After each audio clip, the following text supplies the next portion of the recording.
দাদা, এই যে পা নাচাচ্ছেন দেখছি। না, মাচান আর কোথায়? মাচান বলিনি, নাচাচ্ছেন দেখছি। উচ্ছে? দেখ উচ্ছে, উচ্ছে কে বলেছে? উচ্ছে একালে মাচানে হতো বই কি। কুমড়ো লাউ সবই মাচানে হতো।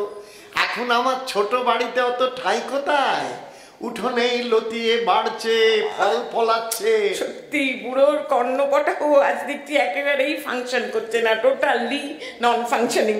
মরতে গল্প করতে এলুম, জ্বালাবে জ্বালাবে আমাকে, বুঝলে? হে, সবাই ভাবে তরকারি বাগান করা বুঝি খুবই সোজা। জানে না তো কিচেন গার্ডেনের পেছনে কত খাটনি। জল দাও রে, সার দাও রে, মাঝে মাঝে মাটি খুঁড়ে শিকড়ে হাওয়া লাগাও রে। দাদা দাদা দাদা, আপনার সেই কৃষ্ণ ভক্ত কুকুরটাকে দেখছি না তো? সে তো আপনার সঙ্গ ছাড়ে না। পুকুর? কুকুর? পুকুর তো কথাটা মন্দ বলনি। ভাবছি বাগানের পেছন দিকে একটা পুকুর কাটাবো, জল সাপ্লাই দেবে, সঙ্গে মাছ হবে। কোনো কথাই কানে নাই না। আপনার নিত্য সঙ্গী সারমেয় পুঙ্গবের কথা বলছি। নিত্য গোপাল সার কিনে দিয়ে গেছে তো? নিত্য গোপালের কথা আমি বলিনি।